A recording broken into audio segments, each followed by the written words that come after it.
Hello, everybody. Welcome to another awesome presentation. We're going to be talking about peer programming, peer-to-peer PowerShell, the ins and outs of pair programming, and shout out to our keynote speaker for highlighting the session. That was pretty sweet. Yeah, that wasn't nerve-wracking at all. A little bit of extra pressure. Yep. Starting off, we want to thank our sponsors. Of course, without them, we wouldn't be here. This guy's even from one of them. Oh, PDQ, shout out, love them. Very cool. Woo! All right. Yeah, so what's up? I'm Andrew Pla. I work for PDQ.com. I'm a content engineer, and I do the PowerShell podcast. If you've seen me around, there's some people with some t-shirts.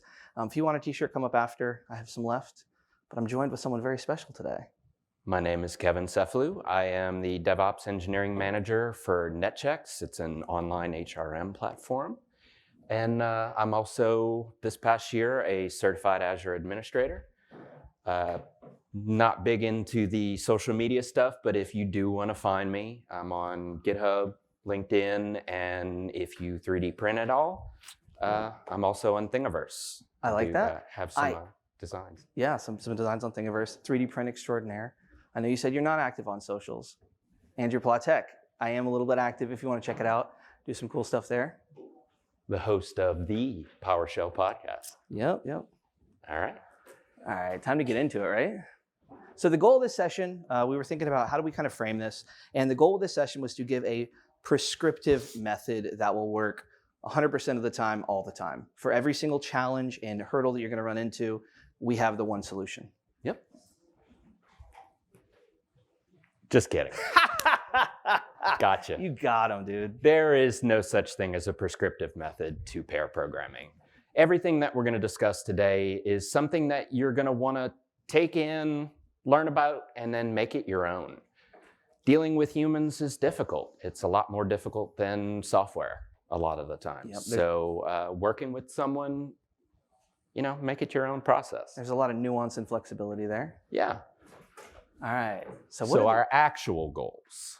Yeah, so first of all, we're going to give you an overview, explain kind of what pair programming is. Some of you may be a little bit familiar, but we'll contextualize things for you. Yep.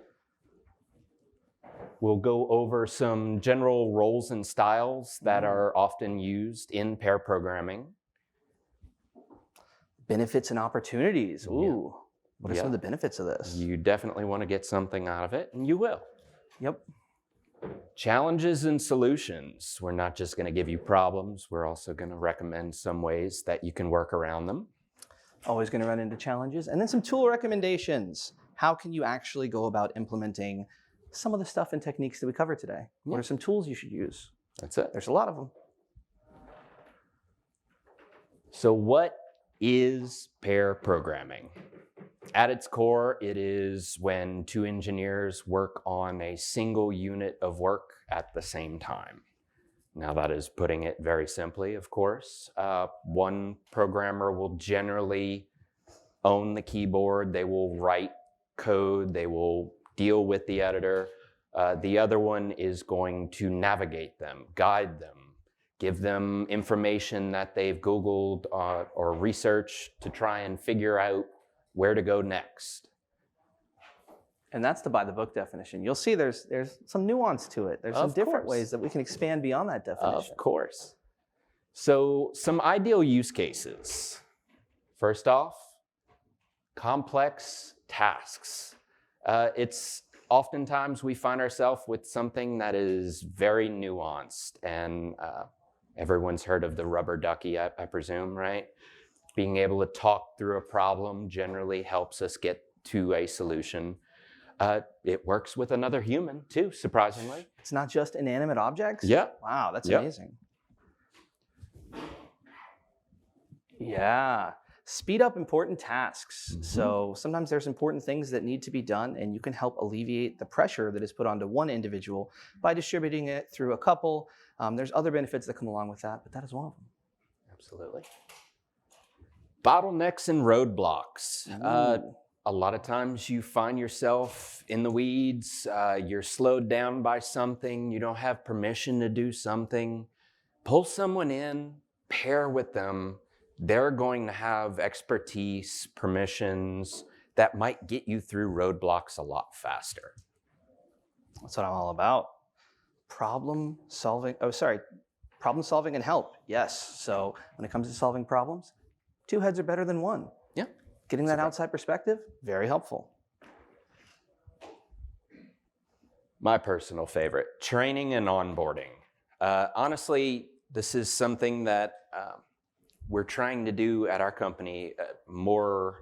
We're codifying this process we call train and help, where effectively our DevOps, SRE, ops guys are not really doing much anymore. We're more hopping on calls and navigating someone who is driving the changes that they needed all along. We're teaching them to fish instead of giving them that fish. And for me, I'm pretty passionate about this. One of my key takeaways that I'd like to see more in the community is pairing with someone who's less experienced, maybe more experienced if you're in that boat, and sharing knowledge through that and helping them get to the next level. We can have more people who are competent coders, more people writing modules, contributing to projects. That's sort of my huge takeaway. There's a lot of stuff you're going to be able to take away and apply to work, but there's also the community we have to think about, right? It's such a community-oriented organization or event like we're at now. Definitely worth keeping in mind. It's funny you say that because the next one is knowledge sharing. Gosh, what a segue. I know, it goes really well with training and onboarding, of course. I went back and forth about splitting that one, but actually focusing in on educating for the purpose of education. It's also really interesting that a lot of times you find yourself as the teacher learning something in the process. So yeah, one of the best ways to learn is to teach. Really solidify that knowledge and make it more accessible to you in the future. Couldn't agree more. And finally, technical interviews. This is a really cool thing too. I think we've all been through an interview once or twice before, right? You ever had to code something or do some sort of work in the interview? It's really pairing. You're supposed to collaborate with that person, at least the technical interviews that I've been a part of. They're going to ask you questions in the same way that you would pair with a navigator. They're going to guide you, help you understand the problem they're asking you to solve, and then ask questions about your solution after the fact. So, really cool idea. Ooh, Roles and styles. So first one, driver navigator. We've already kind of spoken about that one. You're going to start off with the driver. This is the person that owns the keyboard, right? The person that's in VS Code, typing away, working on the PowerShell script. They're writing the code, they're writing the tests, followed up with the navigator. So this is going to be the person that is guiding the driver. They're looking things up, they're suggesting where to go next, they're helping you focus on the target, very ADHD, and the number of times that I need someone just in the background to say, hey, get out of the rabbit hole, come back to reality. I can really relate to that. One of the main ways I use pair programming, obviously to teach other people, but also if someone asks me for help on a task, I will often pair with them and use their navigation to help accomplish whatever task it is, because similar to you, a lot of roadblocks, a lot of stumbling things you can run into. Having someone else there to keep you accountable and on track is super helpful. Agreed. And of course, the authors of this presentation, Andrew and myself, nor the DevOps Collective, do not condone driving while typing on a keyboard. Just thought we'd say that.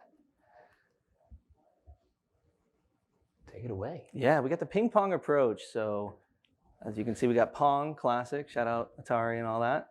But the ping pong approach is where you sort of take turns. One person writes the test, and then the other person satisfies the test. And you kind of ping pong back and forth.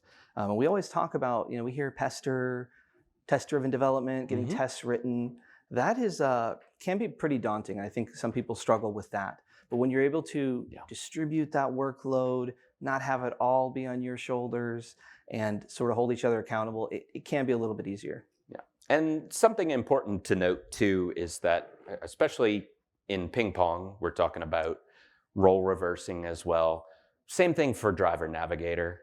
Just forgot to mention that you're often changing roles. You're swapping back and forth. You're making sure that you're not over-reliant on one person doing one job, one person doing the other.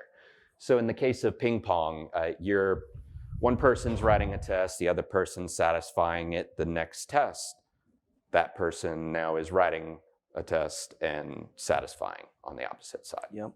So, parallel programming. Whoa, fancy word. So this one's kind of cool. It feels on the surface very similar to how we normally work, right? Hey, I'll take this, you take that, we'll meet in the middle.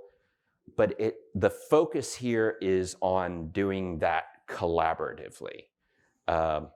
So say I take the get commandlets, you take the sets, and we're on a call together. We're asking each other questions. We're constantly integrating back because we're all doing source control, right? We're all committing frequently. Yeah, good commit messages. But that's really where your focus is here, is coordinating. You're getting that extra efficiency from, being flexible on time or maybe not wanting to talk the entire time. We were kind of sort of doing that in preparation for this summit. Yeah. And Andrew turned on his music. He didn't realize it was on. And I could hear it, and I had Kylie Minogue stuck in my head the rest of the day. So, but it's a really cool idea. It's very async. Discord's a great idea for it. You can share screens, not really fully pay attention, but then focus in on integration. Yeah, and I think that the difference between your regular, so you have a regular work queue, a queue of work, whatever, we're all kind of working on it. It's a bit more purposeful, more task-oriented, project-oriented. There can be projects that can take quite a long time, and one person maybe was dedicated to that. You can sort of offload that by using some parallel programming to get some of the bulk of the work out of the way. So it's kind of another flexible application of pair programming outside of Driver Navigator. That's it. Whoa. And next is mob programming. So this is an offshoot from your normal pair, quote unquote, and now you're introducing a team of people. You still have that one driver, that one navigator, but then you have all of these other people in the room that are helping research things, giving their opinions and perspectives. And that navigator is then taking information that they've heard from the group and helping focus that driver based on what the room is saying. So I think people may be doing this and not really think of it in that terms, right? Like maybe we have an incident, we all hop on the call, one person shares screen. Anyone ever had a swarm call? If you deal with anything in production, all work goes out the window, you hop on that call and you're in there with 5 other engineers trying to figure out what happened. Mob programming. We've done that as a learning exercise. Propose a problem and get some of the junior PowerShell users to start throwing out ideas. It's a really cool idea, and I feel like I don't see it enough outside of that. Oh crap, we need to do something. Something's wrong. If we can do this for any sort of project, something sufficiently complex, of course, it's not going to be like, hey, we're documenting this script. It's going to need to involve a room full of people. But if you can capture their interest, this is a great idea. And I think thinking about it from this approach where it's like, okay, this is a thing we do. There might be improvements we can make to it. We don't just need to kind of freak out and panic. Like maybe as time goes forward, we can improve the way that we are collaborating and communicating. Great. There's also mixing skill levels. So this is more of a style, right? We'll start with your 2 experts pairing together. This is generally something that you see people do for very complex problems, looking for really intricate solutions, pushing the needle on things.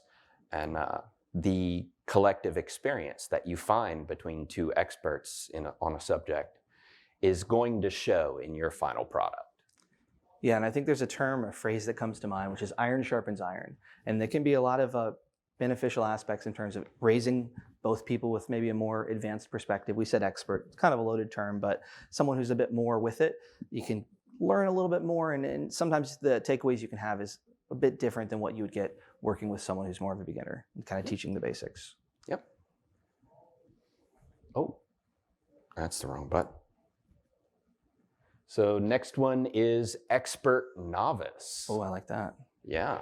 So this one is going to be more educationally focused, right?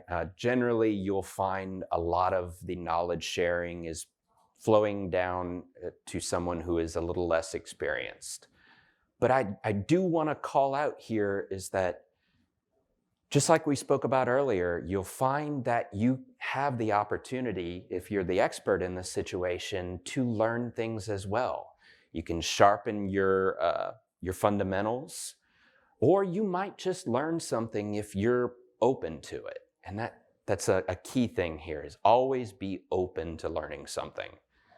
If you're the expert in the room, you still have things to learn. So. Yeah, and I think establishing a culture of pairing where you are pairing on these different levels, it really eases the burden for those beginners to start upskilling. Because let's be honest, IT can be pretty daunting. There's a lot going on out there. And to get to that more intermediate advanced level, it can be very helpful to have someone sort of show you the way a little bit. Yep. Finally, we have the novice-novice pairing. So this is also very educationally focused, but it's a little less daunting than just chucking a new person in the deep end and saying, figure it out. No, give them a buddy, have them pair together. They're going to help focus each other. They're going to work together to learn, to accomplish the task at hand.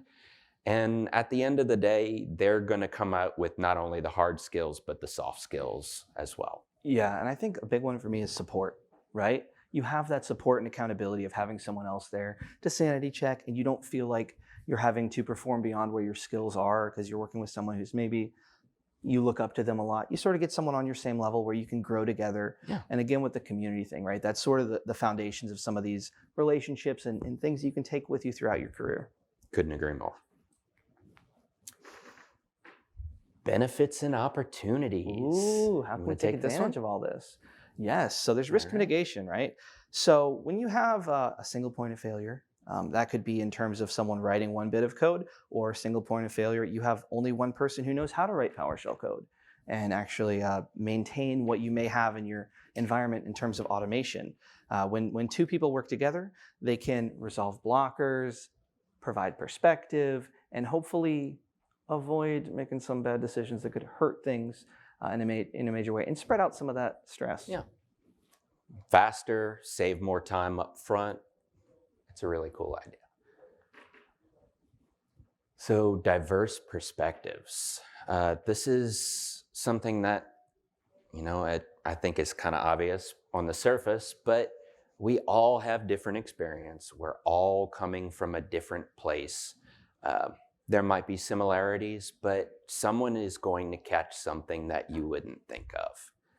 And that is the key here, is being open to that perspective, being ready for it, expecting it. If you're just in a sounding board with someone who's going to always agree with you, what was the point? This way, getting someone in the room, pairing with someone that is going to come up with different ideas is only going to make the solution better. And I think that to apply this pair programming thing, you really have to have an understanding that the diverse perspectives is actually really helpful. In the context of pair programming and working on stuff, but just in general, to have more outlooks on different ways to solve a problem is better. And if you are connected to that, it'll serve you well in your pairing programs, when you're pair programming, and people have a different perspective, and you need to communicate a little bit about it. You got to understand that sometimes we will not see everything perfectly. I know we're all smart, but it's good to be open. That's it. Yeah, ownership and consistency. So the consistency plays into the fact that, okay, you got two people here. Maybe you have code standards at work. That'd be great. If you don't, at the very least, you have someone looking at the code with you. And just that being together thing, for me and for many, it adds some accountability, kind of like how people who work out in a gym usually work out a little bit harder than when they're on their own, at least for me. That's definitely true. That's a good point. Yeah, and the ownership piece of this too is something very near and dear to my heart. Has anyone in this room ever gotten stuck owning something that they didn't want to deal with any longer? Yeah. Yeah. I think that is something that we've all shared, and having that extra person, and then further and further down the road, they're teaching other people how to do this and own it. The consistency, of course, helps here too, to make it more maintainable, readable for someone who wasn't involved in the pairing. So this gets things out of your hands, out of an individual's hands, and into the broader scope of the team. Reduce technical debt. Reducing technical debt? No one here has technical debt, right? No. Just that bit of code I wrote recently. No, this is really cool too. And along those same lines is being able to catch things up front that might lead to technical debt down the road. I mean, anything you write today will eventually, if not tomorrow, be technical debt. Entropy, I believe, states that part of physics that we haven't discovered yet.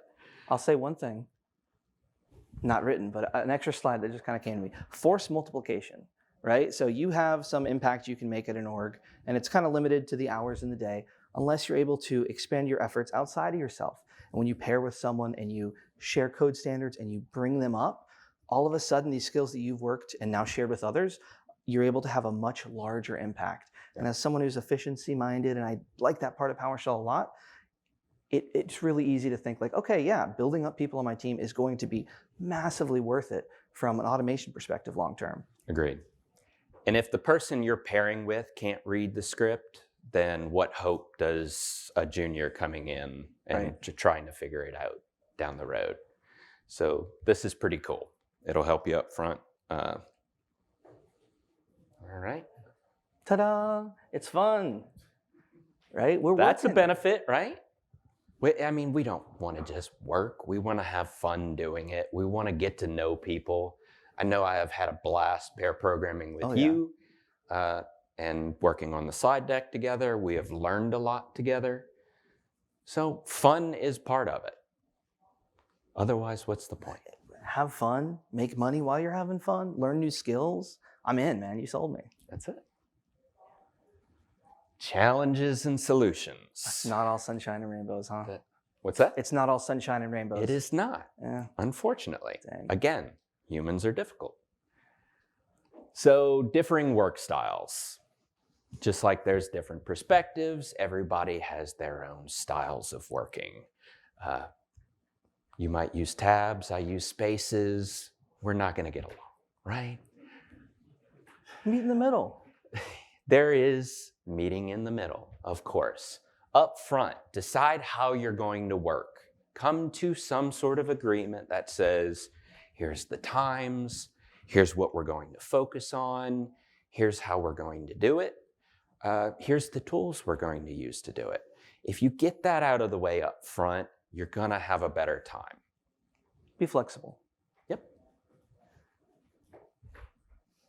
All right. Communication barriers. Words are hard, especially if you don't speak the same language as someone else. Yeah. Right. That's one, obviously, a really challenging thing you might find. And I probably don't encourage pairing if you're not speaking the same language. It might be challenging. But there's also different communication styles and personality types and a lot of other sort of complexities that can Time present some zones. barriers. Time zones, for sure. Yeah.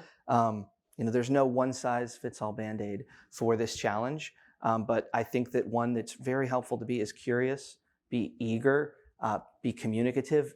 Active listening is a huge part. You got to be flexible if someone expresses sort of where they're coming from. You can't just be fixed in your own way forever. So unbalanced workloads, you're not going to want to be overly reliant on someone. Has anyone had a project in like grade school where you were the only person that did the work? Everyone else went off and, had parties or whatever popular kids do. And then you were stuck at home making a PowerPoint. That's not going to be conducive. One, you're not going to get all of those nice benefits that we just chatted about. But two, you're going to feel bad about the process. You're not going to want to pair with these people anymore. Same goes in reverse. If they're feeling like they're not participating and you're not giving them the opportunity to. If you're just dominating the entire process. We talked about expert and novice pairings. If you're just dominating the whole thing and you're like, here, watch me do it, and you never explain anything, you don't answer questions, you don't let them get their hands dirty, it's Right. not going to be as beneficial as it could be. And just in general, it's not a brain dump situation, right? People here may be pretty technical. We want to make sure that we are not just dumping all of our knowledge, getting lost in the excitement of this technology we love so much. It's a two-way street. We want to be communicating both ways, asking if they understand it or how would they do things differently. Be active in, especially if you're the more advanced person, be active in getting them to communicate as well, because it's very easy to get intimidated and shut down. Really cool idea. We spoke about the role reversals, swapping regularly. Set a timer. We didn't investigate it fully, but there was actually a VS Code extension for mob programming that gave a timer that would assist with swapping the driver around. So, kind of a cool idea. Dealing with fatigue. I get tired.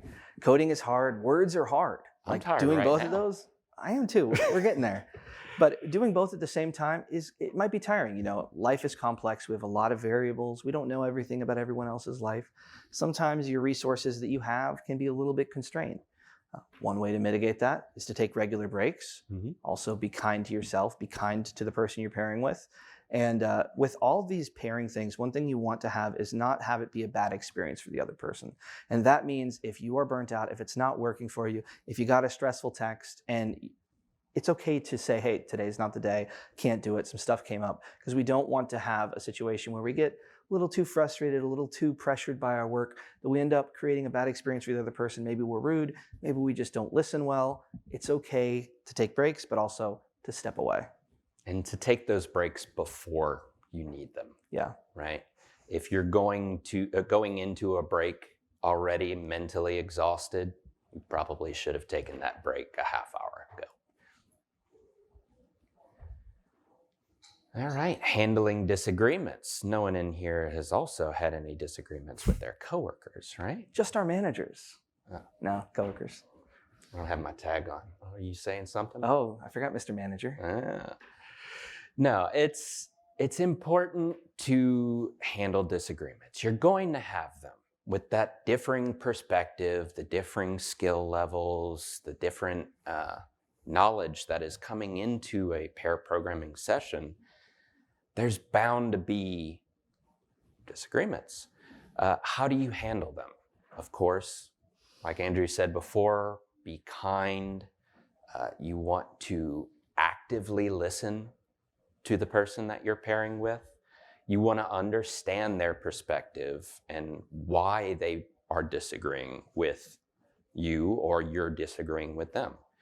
That communication is really important to being flexible and working through a disagreement. There will be compromise. You might not like the solution that you inevitably go with, but That's part of compromise. And understanding that you're both in to solve the same problem. Yep. No one's in there, forget the card game where there's somebody in the room who's a secret spy and you're trying to find them and they're derailing the process. If you're pairing with someone like that, run. Take a break, leave them with the check. But seriously, you will encounter disagreements. It's okay.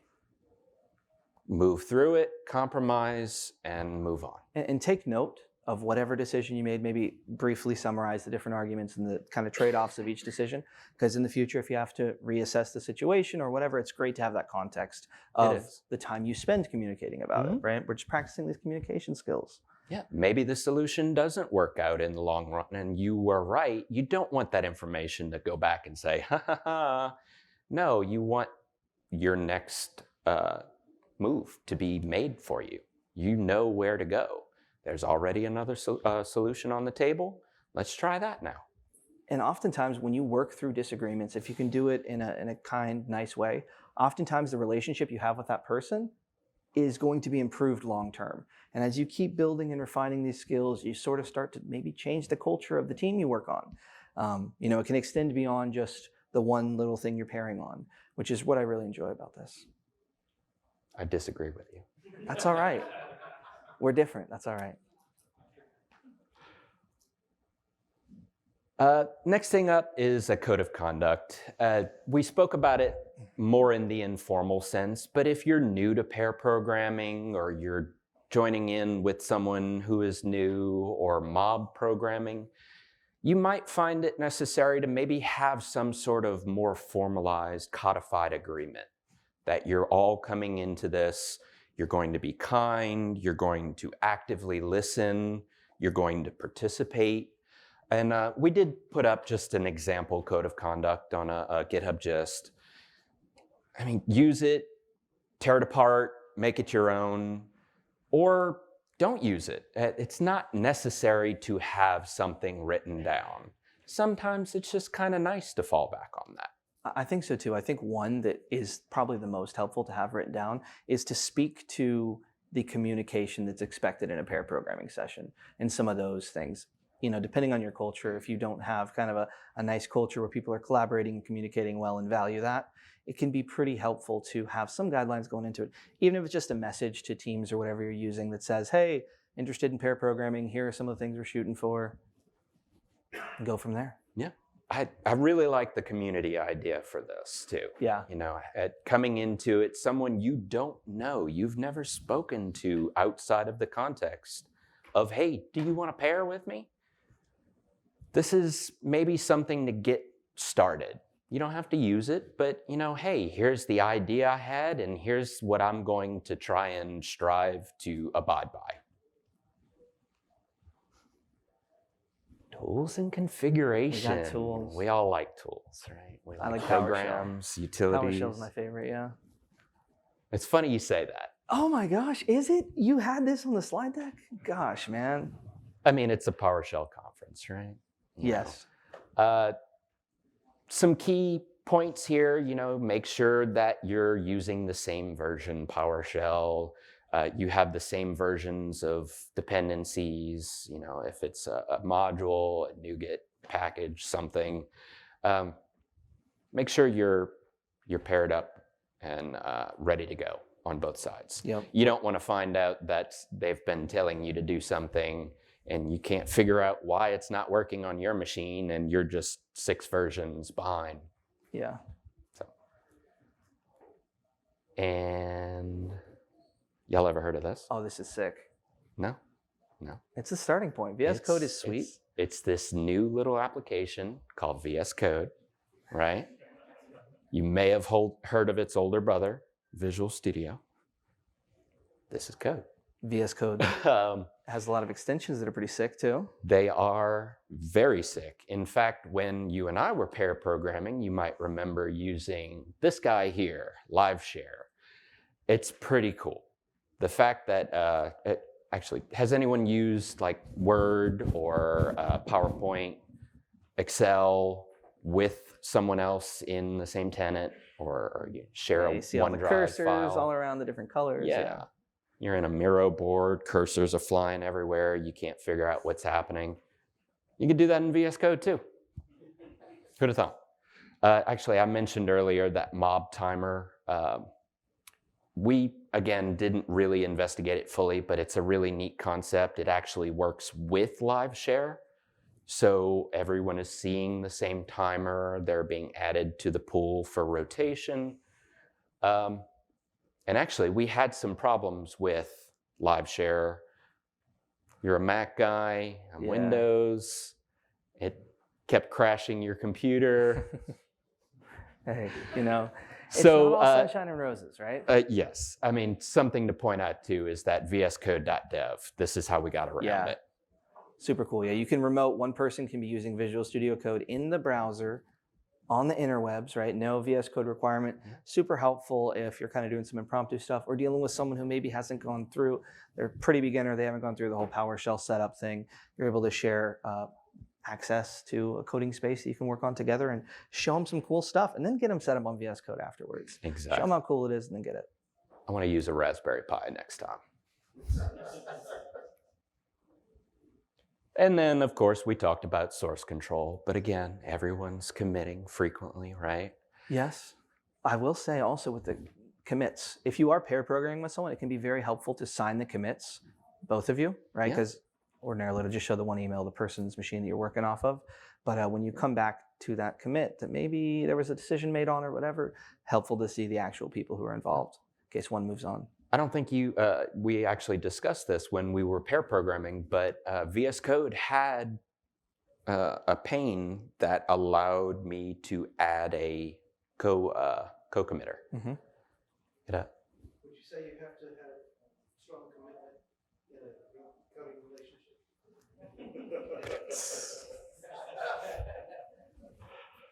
Yes. I'm terribly sorry, but you have to repeat for the recording. I was asked if, I was asked if you needed to have strong commitment to source control. Yeah. Thank you, Sean. Nor should you be. It's a good one. And of course, you have GitHub, you have Azure DevOps, a myriad of options. Do it. It's a good idea. I don't care where it is. Source control. It's important. Communication platforms. There's a lot of them. Honestly, use whatever you have access to now. On the community side, Discord's pretty accessible. A lot of people have it. But at work, probably just use the tools you have. You can look to implement VS Code Live Share if that's something you can get in your environment as well. But often to get started, it's kind of helpful to meet people where they are. So you have whatever, all that stuff. But also, there's a new technology I've heard of. I've been a remote worker for a while. But apparently, you can actually sit next to somebody in person and pair program. Yes, yes, you actually can. And I'll even say this. I don't think it is. No, not that. No, certainly not. You can't sit with your twin brother and share the same keyboard. But what you could do is, well, you have to kind of decide. Are you going to share a keyboard?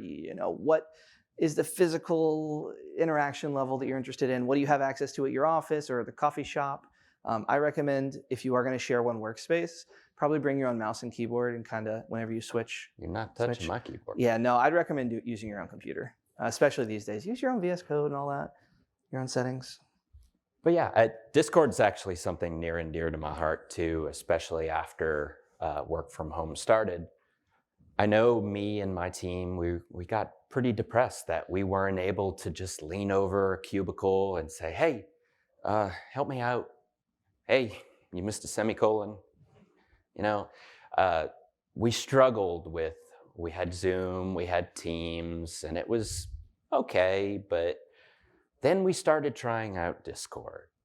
Voice channels that we were in all day, multi-screen sharing, the ability, it was the closest thing that we could come up to actually being in the office with someone again. And it really turned things around for us. So this is something that I truly am passionate about. In fact, to the point where our company is actually trying to implement a company-wide server now. So Are there any community discords you would suggest? aka.ms/PS Discord, PowerShell Discord. Tons of awesome people on there. That's sort of the go-to, I'd say, starting point. They have like a dozen people in there or something, right? A dozen million. 2 billion sessions a month. There's a couple in there. It's a really great community. The Azure one as well. I mean, everybody's got a Discord server now. The number of times that I'm just stumbling through something randomly and I find a really cool GitHub project, they're on Discord. Yep. I want to learn AutoGen for AI, Discord. There you go. A lot of communities there. Yep. One more consideration, though, with the video thing is camera on versus camera off. People have different comfort levels. If someone's uncomfortable with being on camera, totally fine. I do recommend checking out some of those little avatar thingies you can do, so at least you get the physical interaction of seeing the person. Oh, they're looking around. They're working just like I am. But that is a choice to make. I think it's helpful to be able to see nonverbal cues from people, right? You can tell, wow, am I ranting too much? Because they look so bored and like they haven't said anything in 2 minutes. Just kind of a different communication channel, nonverbal I communication. look up to that Discord monitor and I see Andrew just passed out. Hey. Is that a real story? No, No, maybe. I don't know. Maybe. Maybe I have a recording of it. And with that, thank you very much. Yes, thank you all so much.